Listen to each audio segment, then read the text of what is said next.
2027 का समय जैसे जैसे नजदीक आ रहा है, वैसे देश के अंदर जो राजनीतिक पार्टियां हैं वो धीरे धीरे अब गरमा रही हैं। आपको बता दें कि जिस तरह से आप देख रहे हैं कि 2027 के चुनाव को लेकर के सभी पार्टियां अब तैयारी में लग चुकी हैं, जुट चुकी हैं, अपनी अपनी वाहवाही अब जनता के बीच में ले जाकर के जो है दे रही हैं और बैठक कर रही हैं। वही मैं इस समय मौजूद हूं जो है समाजवादी पार्टी के कार्यालय के सामने। आप देख सकते हैं हमारे पीछे ही आज समाजवादी पार्टी की एक बड़ी बैठक रखी गई है, एक बड़ी रणनीति तैयार की जा रही है।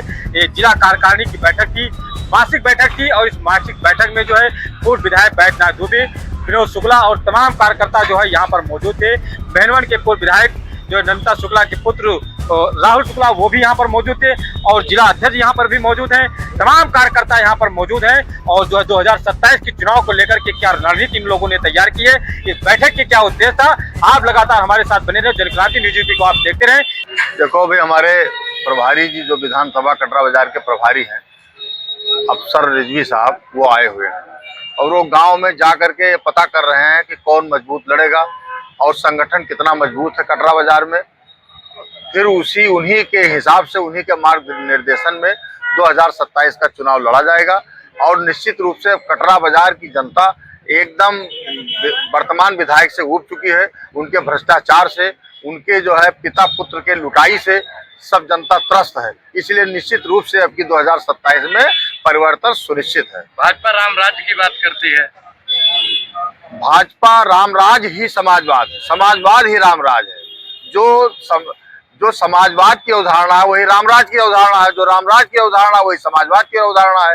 तो जो रामराज भाजपा लाना चाहती है उसी की तो मांग कर रही है समाजवादी पार्टी की, समाजवाद लाया जाए और हर व्यक्ति को नीचे से लेकर के ऊपर तक हर व्यक्ति को न्याय मिले, हर व्यक्ति को सामाजिक न्याय मिले, आर्थिक और राजनीतिक न्याय मिले, वही हमारा समाजवाद और रामराज है।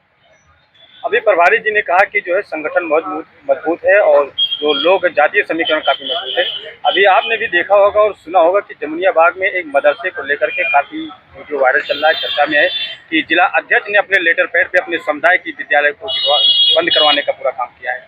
काफी समाज नाराज है इनसे। जिला अध्यक्ष जी का प्रकरण है, इसके बारे में जिला अध्यक्ष खुद बताएंगे कि किस कारण उन्होंने लेटर लिखा और कैसी कार्रवाई हुई, उसके बारे में उनको जानकारी होगी। हम लोगों को तो समाचार के माध्यम से जानकारी हुई है, तो इसलिए उनसे कोई बात नहीं हो पाई है कि हाँ किस कारण से ऐसा हुआ। लेकिन पार्टी का नाम तो खराब हो रहा है, लोग मांग कर रहे हैं कि अगर ऐसे जिला अध्यक्ष रहेंगे तो मुसलमान वोट नहीं करेगा समाजवादी पार्टी। नहीं, उसको संज्ञान में है, सबके संज्ञान में है, उसका कोई त्वरित न्याय निकलेगा। बैठक की कैसी रणनीति तैयार की जा रही है?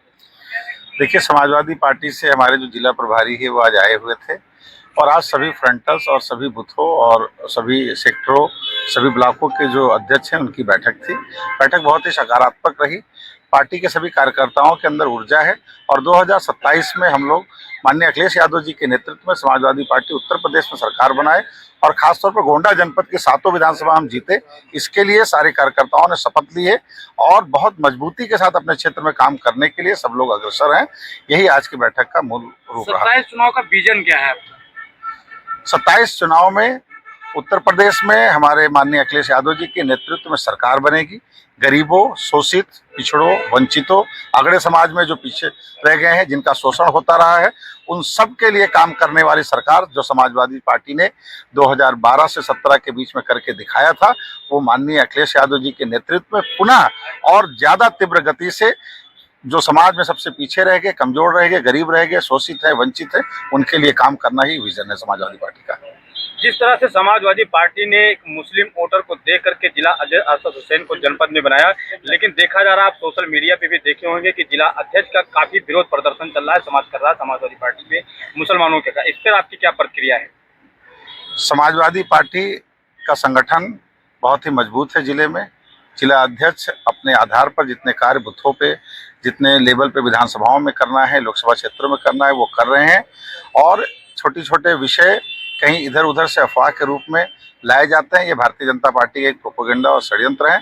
सारे वोट जो खासतौर पर समाजवादी पार्टी को देते हैं, चाहे वो पिछड़े तबके के हो, चाहे वो अनुसूचित हो, चाहे अल्पसंख्यक हो, चाहे अगड़ों में ब्राह्मणों का वोट हो या राजपूतों का वोट हो, जो वोट समाजवादी पार्टी को मिलता था, जो किसी कारण इधर उधर हुआ भी था 2017 और 22 में, वो सारे वोट इस बार भारी प्रचुर मात्रा में भारतीय जनता पार्टी से हट करके समाजवादी पार्टी को वोट देने के लिए सारे जन लोग और जितने भी हमारे क्षेत्र के जो भी हमारे वोटर्स हैं, जो युवा हैं और जो भी ऐसी विचारधारा रखते हैं, जिन्होंने समझ लिया है कि भारतीय जनता पार्टी केवल जुमलेबाजी की सरकार चला रही है, जिन्होंने जो भी वादा किया, चाहे वो नौकरी को लेकर वादा हो, चाहे किसानों की आय दुगनी करने का वादा हो, चाहे छुट्टा जानवरों की व्यवस्था करने का वादा हो, जो प्रधानमंत्री जी ने बहराइच की रैली में कहा था पिछले विधानसभा 2022 के पहले, कुछ भी भाजपा सरकार ने जनता के लिए नहीं किया। लगातार डीजल के दाम बढ़े, लगातार जो खाद हैं, मिनरल्स हैं, उनके दाम बढ़े हैं। तो किसानों के लिए, युवाओं के लिए, देखिए हमारे यहाँ जो डिग्री कॉलेज आ रही थी वो भी चली गई। हमारे यहाँ जो जिला अस्पताल में, मेडिकल कॉलेज में ना MRI की सुविधा है, ना CT स्कैन की सुविधा।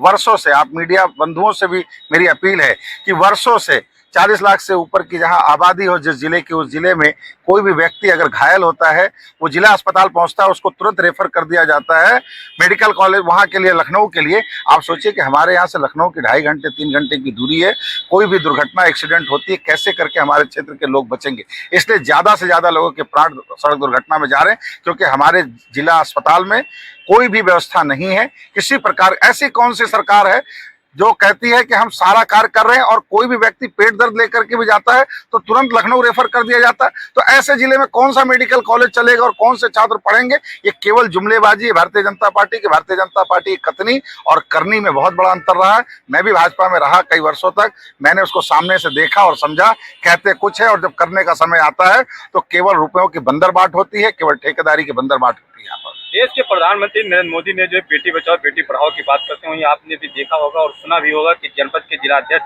भारतीय जनता पार्टी का वीडियो तेजी से वायरल हो रहा है, उस पर क्या प्रतिक्रिया आप देंगे? देखिए, ये भारतीय जनता पार्टी का निजी विचार है, निजी उनकी व्यवस्था है। बाकी समाज है, समाज जो देखती है, समाज अपने हिसाब से निर्णय को लेती है। व्यवस्था महिलाओं के साथ रंगरलियां मनाना, समाज अपने, ये देखिए भारतीय जनता पार्टी के लगातार आपने देखा होगा, बलिया में देखा होगा, अपने मध्य प्रदेश में देखा होगा और भी कई जगहों पे देखा होगा, वीडियोज आ रहे हैं। लेकिन इस समय भारतीय जनता पार्टी आदर्श की पार्टी नहीं रही है। यह पार्टी अटल बिहारी वाजपेयी जी के आदर्शों वाली पार्टी नहीं है, यह दीनदयाल उपाध्याय जी के आदर्शों वाली पार्टी नहीं है। अब यह पार्टी जितने भी तरह के माफिया हैं, जितने भी तरह के गुंडे हैं, जितने भी तरह के घृणित कार्य करने वाले लोग हैं, ऐसे लोगों की ये पार्टी बनकर रह गई है। जो कुछ खामियां रही हमसे 2024 में, उसको हम पूरा करके और आने वाले 27 के विधानसभा चुनाव में पुनः हम 7 सीटें जीतें। अच्छा, अभी आपने कहा कुछ खामियां, कैसी खामियां रह गए थे जो काफी नुकसान पहुंचाया आपको? भाई कहीं ना कहीं कुछ खामियां रही, जैसे कैसरगंज में देर से टिकट मिला, कुछ रहा, और रहा गोंडा में भाई अगर चुनाव हारा जाता है तो कहीं ना कहीं कमजोरियां कुछ रहती हैं। इस बात में कोई दो राय नहीं। पार्टी की कमजोरी थी? नहीं, पार्टी की कमजोरी नहीं थी। तैयारी किया हम लोगों ने, तैयारी अच्छी हुई, पार्टी ने कोई कोर कसर नहीं छोड़ी, लेकिन जरूर कहीं कुछ मेहनत में कमी रही। जैसे अभी अगर न होता तो हम लोग चुनाव जीत जाते। अभी आपने कहा कि जो है टिकट देर में मिला, हाँ, कैसरगंज का टिकट देर में मिला, तो कहीं ना कहीं पार्टी की तो कमजोरी हुई। देर में ना देने का कारण क्या रहा? अब इसको तो टिकट देने वाले ही जाने, हम लोग छोटे कार्यकर्ता हूँ, पार्टी हाईकमान ही बता सकती है कि टिकट देर में कब मिला कब नहीं, अपने हिसाब से हर व्यक्ति क्या करता है। समाजवादी पार्टी की जो भी बैठक होती है, जिस हिसाब से होती है वो बड़ी ही होती है, क्योंकि समाजवादी पार्टी पर ही, उनके पास ही बूथ स्तर से जिला स्तर और जिला स्तर से प्रदेश स्तर और राष्ट्र स्तर के पदाधिकारी मौजूद हैं। हम जब भी कार्यालय पर बैठक किए हैं, कार्यालय छोटा पड़ गया है, बैठक में आधे से अधिक आदमी नहीं आ पाए हैं, जिसका दर्द हम अपने राष्ट्रीय नेतृत्व से कार्यालय के विस्तार के लिए बता चुके हैं। उद्देश्य क्या था आज? मेन उद्देश्य क्या था? इतने लोग कहाँ से लोग आए? समाजवादी पार्टी पीडीए विचारधारा को लेकर अपने संगठन को भी चुस्त दुरुस्त करके, चाहे वो ब्लॉक अध्यक्ष हो, चाहे वो विधानसभा अध्यक्ष हो, चाहे वो जिले की बॉडी हो, सबको पीडीए के रूपरेखा में लाके अपने आप को तैयार करने का और मिशन 2027 का लक्ष्य लेकर अपने महबूब नेता, जनप्रिय, लोकप्रिय पीडीए के नायक माननीय अखिलेश यादव जी को मुख्यमंत्री बनाने के लिए संकल्प